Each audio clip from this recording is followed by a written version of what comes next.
The secret beneath the surface. Henry Davies was an unassuming man. In his mid-30s, with a quiet demeanor, he worked as a data analyst at a mid-sized tech company. And his life was, at least on the surface, ordinary.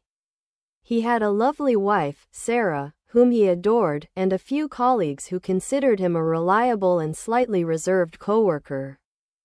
But behind the calm and unremarkable facade, Henry harbored a horrifying secret, one that, if exposed, would tear apart everything he had worked to build. It had started 3 months ago. On a dreary Tuesday morning when Henry was driving into work.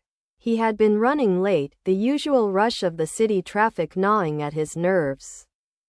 But as he passed through a narrow alleyway near his office, something caught his eye.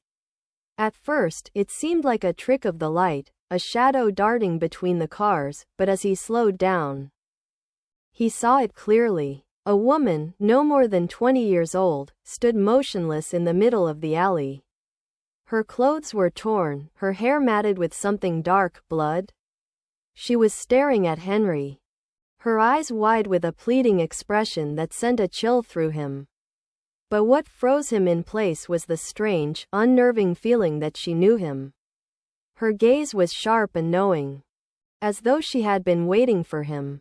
Henry's heart raced. He quickly drove past her, telling himself it was just a figment of his imagination, a momentary lapse in his concentration. But the strange encounter never left him.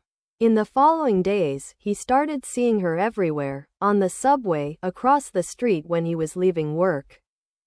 Even standing at the end of his driveway when he came home late one evening. He tried to ignore it, assuming he was just stressed. But then, one night, as he lay in bed with Sarah asleep beside him, he heard a faint knock on the window. He hesitated, his breath catching in his throat. The knocking came again, soft but insistent.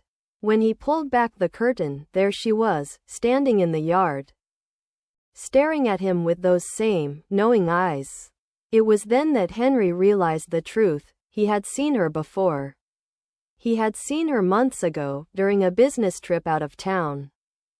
He had been driving on a winding road when he collided with someone. He didn't stop to check. The blood on the windshield, the sickening thud as the car struck her. The shriek of horror he heard before speeding off into the night, it all came rushing back. Henry had been drunk, in a hurry, terrified. And in that moment of fear, he had chosen to leave her behind. But she wasn't gone. She had come back. And now, she was haunting him. He couldn't tell anyone. Not Sarah, not his coworkers, not even the police. They would think he was losing his mind. But the presence of the woman, or whatever she was, grew stronger each day.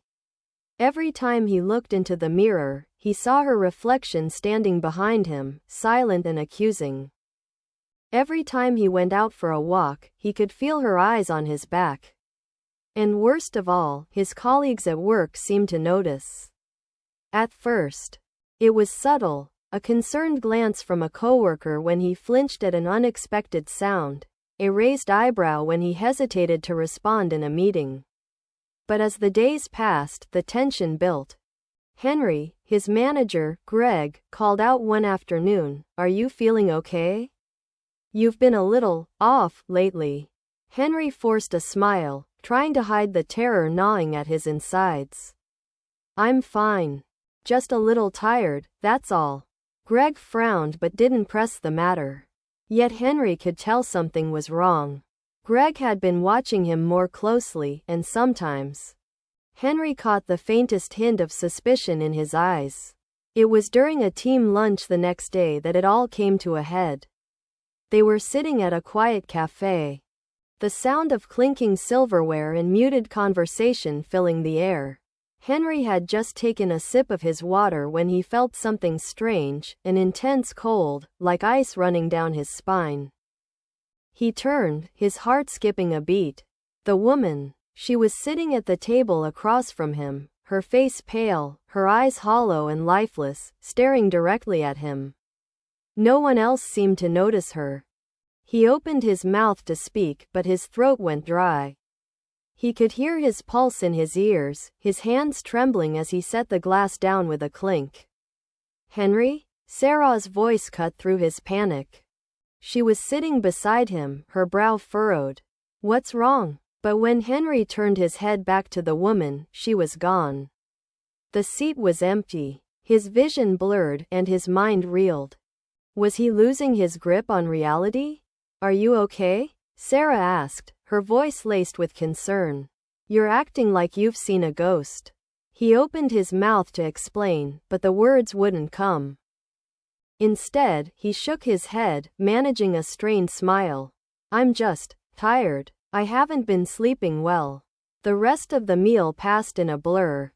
His mind preoccupied with the overwhelming fear that the woman was always watching, always waiting.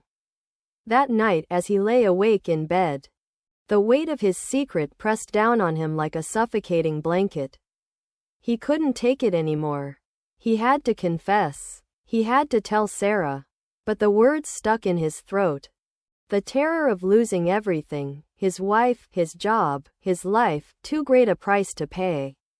As dawn approached, Henry finally fell into a restless sleep, his nightmares filled with the woman's gaze. Unblinking and unrelenting. When he awoke the next morning, the house was eerily quiet.